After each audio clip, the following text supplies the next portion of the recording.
Om Shri Sai Ram. Bhagavata Vahini by Bhagwan Shri Satya Sai Baba.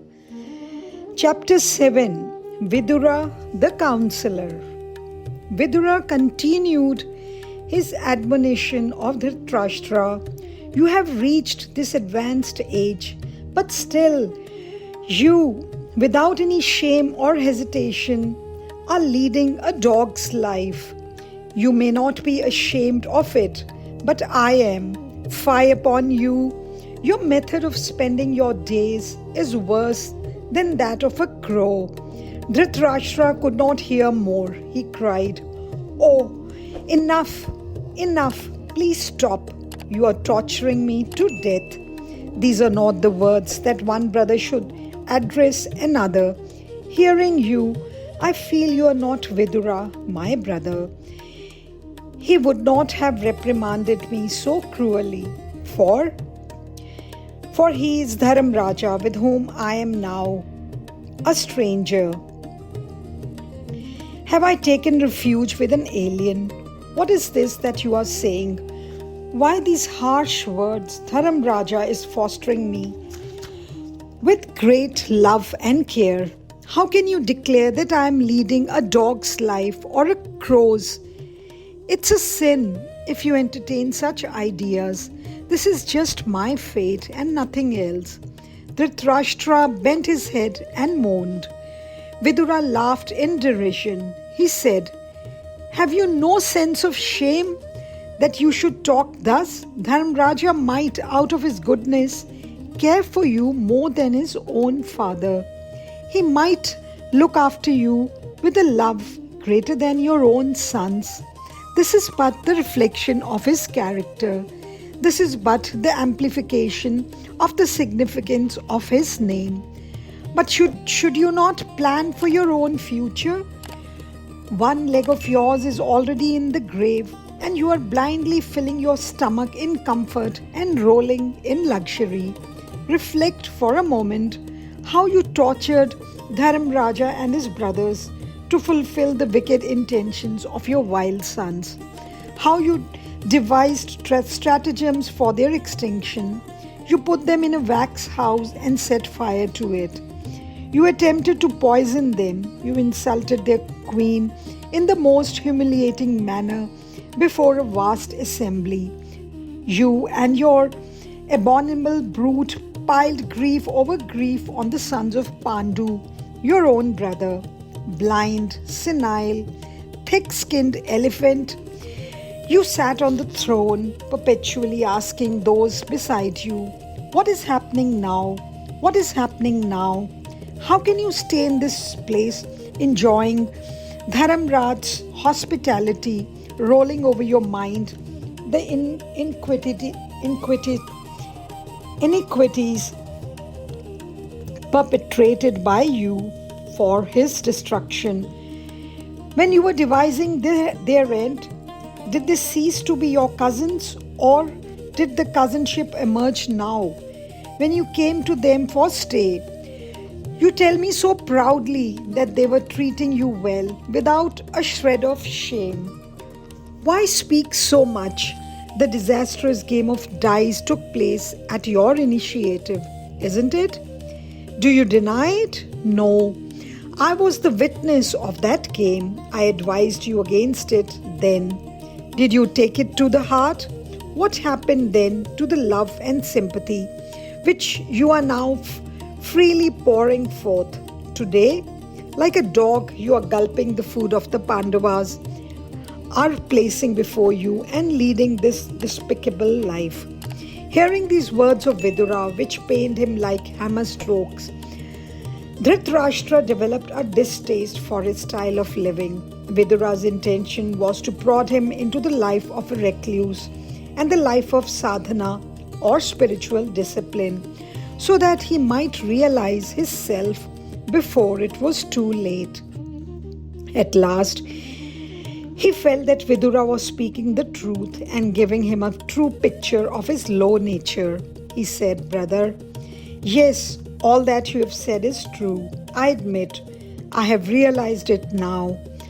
But what am I to do? I'm blind and therefore I cannot go into the forests for sadhana alone. I must have a companion. What shall I do? For fear that I may suffer without food, Gandhari never leaves me even for a moment. Vidura saw that he had modified his attitude and had seen light. He emphasized his original advice. He said, "You have become blind due primarily to this attachment to the body. How long can you be burdened with it? It has to be dropped by the wayside someday, someplace.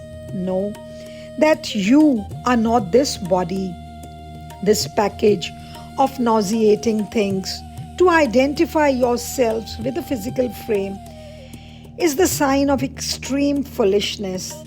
The body is being besieged perpetually by death with his army of diseases, but you are unaware of it. You do not care for the pro and the con. You snooze your fill and snore. This drama has an end, remember. The curtain has to come down. So head towards some holy place without delay and meditate on God and save yourself. Let death come and carry away your body there. That is the most excellent end. Do not die like a dog or fox. Somewhere, somehow, arise and go. Develop detachment. Give up this delusion. Escape from this house. Thus was planted in the heart the seeds of renunciation. Dhritarashtra pondered long and broke into tears. His lips quivered. He moved his hands from side to side to contact Vidura. At last, he held his hands and said, "Vidura, what can I say to you who gave this most valuable advice? Advice that is certain to promote my best interest. Though you are younger in age, your jnana makes you senior to all of us. You have full authority to speak as you like. Do not consider me as someone outside your circle. Hear me with patience. I shall certainly follow your advice." He then began to describe his condition to his brother. "Vidura," he began, "how can I leave from here without informing Dharamraj, who is looking after me with more care than even a son? It won't be proper to do so. Then he might insist on coming along with us. His nature is such. You must save me from this dilemma. Take me to a place where I can engage myself in sadhana." When he pleaded thus, Vidura replied, "Your words sound strange. You're not going into the forest to eat banquets, to witness carnivals, or to enjoy the beauty of the scenery. You are giving up everything with a full sense of detachment. You are taking up a life of austerity and spiritual discipline, and in the same breath, you are talking of taking leave of kith and kin. This is odd. You resolve to lay down the body in the pursuit of the ideal, but you are considering how to get the permission of men who are related to you through the body. These bonds cannot help sadhana. They can never liberate you. Bundle them up and sink them deep. Move out of this place with just the clothes you wear. Do not waste a single moment of your life." Thus, Vidura advised him without mercy. He did not change the tune of his song. He emphasized the importance of immediate renunciation. Dhritarashtra was in his bed, listening intently and ruminating on the next step. He said, "Vidura, what you say is quite true. I need not describe to you my special difficulties. This body is decrepit. These eyes are blind. I must have someone at least to guide my steps. Isn't it? Your sister-in-law has blinded her eyes by a bandage in order that she can share my handicap and suffer similarly. How can we two blind persons move about in the forest? We have to be dependent on others all our lives." Vidura saw the tears rolling down the cheeks of the old man. He pitied his plight, but he never revealed his pity. He said assuringly, "Well, I'm prepared to take you to the forest. I'm ready. What greater pleasure have I than realizing you from here for this sacred purpose? What greater pleasure have I than releasing you from here for this sacred purpose? Come, arise, start. Vidura stood up. Dhritarashtra too rose from his bed and stood on the floor. Gandhari too stood by his side with a hand on his shoulder. She pleaded, Lord, I am also coming with you, ready for anything. But Dhritarashtra said, Oh, it is very hard to guard women in the jungle. The place is infested by the wild beasts, and life there is bound to be full of privations. He spoke in this strain for a long time, but she argued that she could not desert her lord when she could stand the privations as much as he, that it was her duty to continue serving him until her death, that she was only following the tradition set up by the gems of Indian womanhood. That is not dharma to prevent her from observing her dharma, that life in the zenana without him would be unbearable for her, that she would welcome instead life in the jungle with her lord. She fell at the feet of her lord and demanded permission to accompany him. Dhritarashtra was silent. He did not know what to say. It was Vidura who spoke. This is not the time to discuss niceties of dharma. How can this lady who never stayed away from you a single moment suddenly leave your company and live apart? It is not proper. Let her also come, we shall take her. For those who march forward to do austerities, there should be no fear or delusion, no hunger or thirst, no grief or suffering. It is not tapas to complain of these or anticipate these. When the body itself is being disowned, what can privations do? Come, there is no justification for delay.